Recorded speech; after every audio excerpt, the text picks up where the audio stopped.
Welcome to Study Buddy YouTube channel. I hope you guys are doing well. So in this particular video I am going to discuss with you a very interesting topic, that is CPM and PERT. So before going to start this particular video, if you guys not subscribe to my channel, then please subscribe to my channel now and share this video with your friends and relatives, and like this session and like this video guys. So I hope you guys are keep supporting me and also like this video. So let us start this video. So before going to start CPM and PERT method, we have to know what is CPM method. CPM means critical path method. So this particular method is an activity oriented method, and activity is nothing but any type of task or work which consume resources and time, that is called as activity. So CPM एक activity oriented method है, and CPM method we use for repeated type of work. Repeated type of work means अगर आप एक काम को करते हैं तो दोबारा उसी काम को करने बार बार उसी काम को करते हो तो वो तो रिपीटेड ही होगा. अगर आप किसी चीज़ को पढ़ते हो तो क्या होगा, आप 2 दिन या 3 दिन के में उसी चीज़ को भूल जाते हो, तो उसी को फिर से याद करने के लिए क्या करते हो, फिर से एक बार आप उसी चीज़ को पढ़ते हो तो वो क्या हो, रिपीटेड टाइप ऑफ वर्क. सो इसी तरह कंस्ट्रक्शन प्रोसेस में भी हम अगर किसी कंस्ट्रक्शन को करते हैं तो वो क्या होता है, वो there will be a chance of failure may be in 1 year 2 year 10 year any time period we can say, but there may be a failure. Okay, there may be a chances of failure. So उसी failure को फिर से repair करने के लिए हम क्या करेंगे, उसी काम को फिर से करेंगे, ऐसा नो. So in this particular type of method we use, that is CPM method, and this is the example of this type of method is construction work and maintenance work, either वो road maintenance हो, building maintenance हो, anything else. Next another things, that is PERT. PERT क्या है, PERT means program evaluation review technique, and this particular method is used to review a program. अगर किसी काम को करते हो और उसी को रिव्यू करने के लिए, मतलब उसी को जांच करने के लिए हम इसी चीज़ को यूज़ करते हैं, इसी मेथड को यूज़ करते हैं. So this method is related to event oriented approach और event oriented method, and it is a probabilistic approach. Means we can say how many times it may consume, और we can say, but it is has probabilistic approach, and this probability approach is curve is related to beta distribution curve. Later discuss on this particular beta distribution. So next, the PERT method is directly, in this PERT method cost is directly proportional to time. अगर ज़्यादा time लेते हैं तो उसमें ज़्यादा cost consume होगा. Okay, so it is suitable for new type of project. अगर किसी नया काम शुरू करना चाहते हो, किसी नया प्रोजेक्ट आप करते हो, तो उसको रिव्यू करने के लिए और उसको इवैल्यूएशन करने के लिए हम इसी मेथड को यूज़ करते हैं, PERT मेथड को. Okay, so the sum of the example of PERT method are resources work and launching of spacecraft, opening of new shop, etc.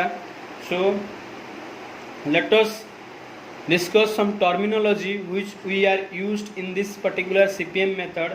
The first is, we know what is activity. I told you it is any type of task or work which consume resources and time, and event and not the moment at which any activity start or finished, that is known as event. किसी भी काम को शुरू करने से पहले जो moment, जो स्टार्टिंग टाइम और फिनिशिंग टाइम, उसी को हम कहते हैं event. And the activity is represented by arrow sign. Okay, this is activity A, and activity B, this is activity B. Activity is represented by arrow sign, and event is represented by, and inside a box, it may be square, triangular, as you wish, you can take any figure, but it is represented by like this. inside a box. This is event 1, this is event 2, event 3. Okay, so let's see another terminology, that is time. Time is divided into two parts, that is one is starting time, another is finishing time. So starting time is further divided into two parts, another is early starting time, another is latest starting time. Early starting time means आप किसी भी काम को कितना जल्दी शुरू कर सकते हो, तो उसी को हम अर्ली स्टार्टिंग टाइम कहते हैं, और उसको हम रिप्रेजेंटेड करते हैं for our suitable purpose to carry out some numerical problems on this particular CPM method. We have to represent it as EI. I tends to starting, okay, and E tends to early. So early starting time is equal to EI. Latest starting time is termed as LI.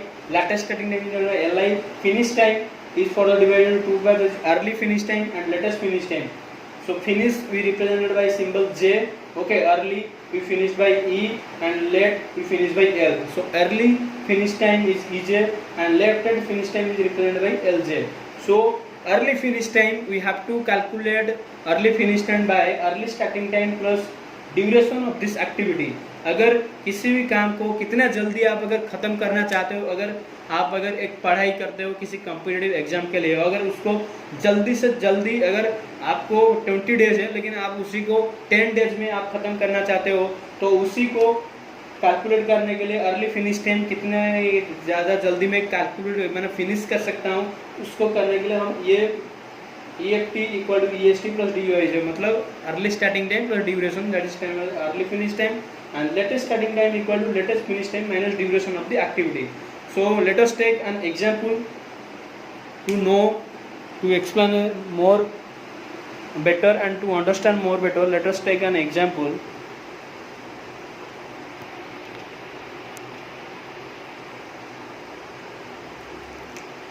So ये एक event 1 to 2 proceed हो रहा है with activity A. Okay, ये एक event चल रहा है.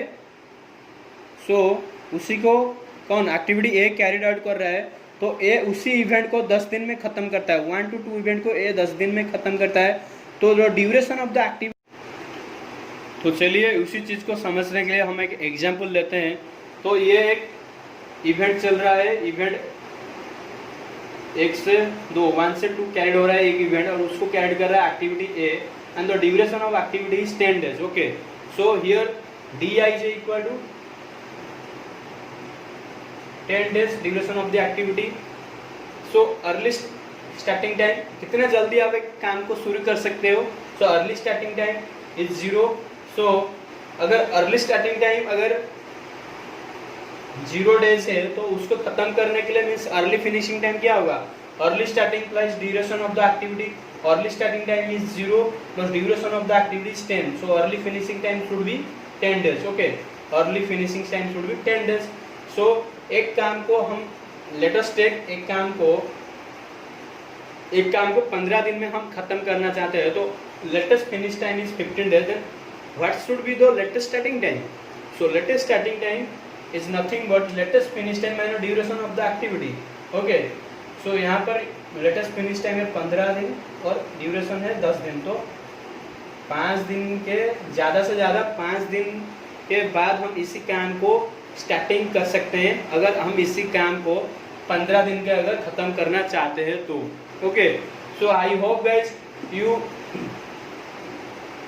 understood this example. Next, another terminology which we used in this particular CPM method, that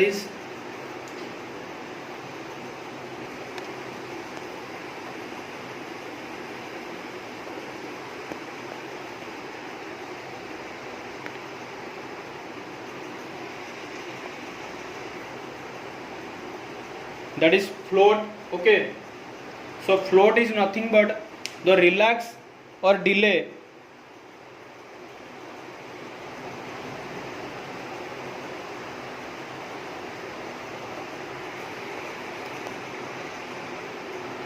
float is nothing but the relax or delay provided to any activity is known as float. अगर किसी काम, हमारा एक activity हम कर रहे हैं, मतलब किसी काम को हम अगर कर रहे हैं, तो उसमें कितना हम डिले कर सकते हैं उसी काम को फिनिश करने, कितना रिलैक्स है उसी काम में, तो उसी को हम कहते हैं float. Okay, so float 3 types में डिवाइड है। One is total float, next is second is free float, next third one is independent flow. So what is total float? Total float is the maximum delay और relax provided to any activity without affecting the project duration. अगर आपको एक activity ख़त्म करना है 20 दिन में, okay, और आपको कितना आप उसी काम को करने के लिए, मतलब 20 दिन में आप ख़त्म करोगे, लेकिन उसमें आपको कुछ रिलैक्स करने के बाद भी आप उसी काम को मैक्सिमम कितना रिलैक्स करने के बाद भी आप उसी काम को 20 दिन में ख़त्म कर सकते हो, उसी को कहते हैं टोटल फ्लोट। आप अगर आपके पास 5 दिन अगर मैक्सिमम है, ओके, 5 दिन आपके पास मैक्सिमम रिलैक्सेशन है, तो टोटल फ्लोट इज 5 डेज।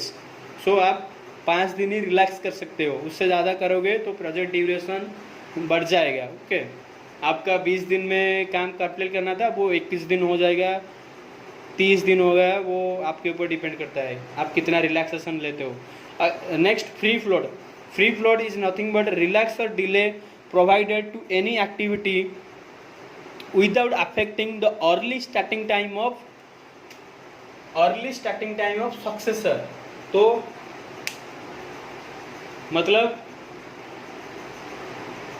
आप एक काम करते हो और आप जिस काम करने के बाद उसी काम को और एक दूसरा आदमी करता है, मतलब जो आपका सक्सेसर है। मतलब आप अगर एक फैक्ट्री में काम करते हो, उस फैक्ट्री में आपका काम है क्या, पैकेज करना, प्रोडक्ट को पैकेज सही तरीके से पैकेज करना, और जो दूसरा पैकेज के बाद दूसरा जो आदमी है वो उसको क्या करेगा, ट्रांसपोर्ट करेगा। तो आप अगर उसी फ्री फ्लोट, मतलब आप अगर पैकेज करते हो उसी काम को, अगर आप मतलब पैकेज करते हो, उसमें आप अगर मतलब ज़्यादा अगर डिले कर दोगे, ज़्यादा आप रिलैक्स ले लोगे, तो क्या होगा, वो जो आपका जो सक्सेसर है, जो आपका जो ट्रांसपोर्टेशन प्रोसेस है, उसमें भी डिले होगा। यस और नो? सो आप अगर पैकेजिंग में अगर इस पर डिले करते हो तो क्या डिस्ट्रीब्यूशन और ट्रांसपोर्टेशन में भी डिले होगा। So this is nothing but free float is nothing but आप किसी भी काम करो, लेकिन आपका जो सक्सेसर है उसका अर्ली स्टार्टिंग टाइम में कोई इफेक्ट होना नहीं चाहिए। So next another third one is that is independent float. So the relax or delay provided to any activity without affecting the early starting age of work successor as well as latest finish time of predecessor. So this is known as independent float. अगर relax provide करते हो, किसी काम अगर आप करते हो उसमें आप रिलैक्स, किसी काम को अगर किसी भी रिलैक्स प्रोवाइड करते हो, तो वो रिलैक्स क्या, जो early starting time of successor, आपका जो आगे जो काम करेगा, आगे वाला जो काम है, उसका जो स्टार्टिंग टाइम से कोई मतलब अफेक्ट करना नहीं चाहिए, और आपका जो प्रेडिसेसर का लेटेस्ट फिनिश टाइम में भी कोई अफेक्ट करना नहीं चाहिए। तो उसको हम कहते हैं, उसी बीच में जो रिलैक्स हम प्रोवाइड करते हैं उसी को हम कहते हैं independent float. So what we learn so far, I think guys you learn much more concept related to CPM and pod. Another part of this series CPM and pod I will upload on later, and on that video I will explore more concept and more problems. Okay guys, so related to CPM and pod. So I hope you guys are enjoy this session. Please share this video with your friends and like this video, and to support us to connected with us, please subscribe to our channel Study Buddy. So thank you for your valuable time and thank you for watching. Stay safe, stay home.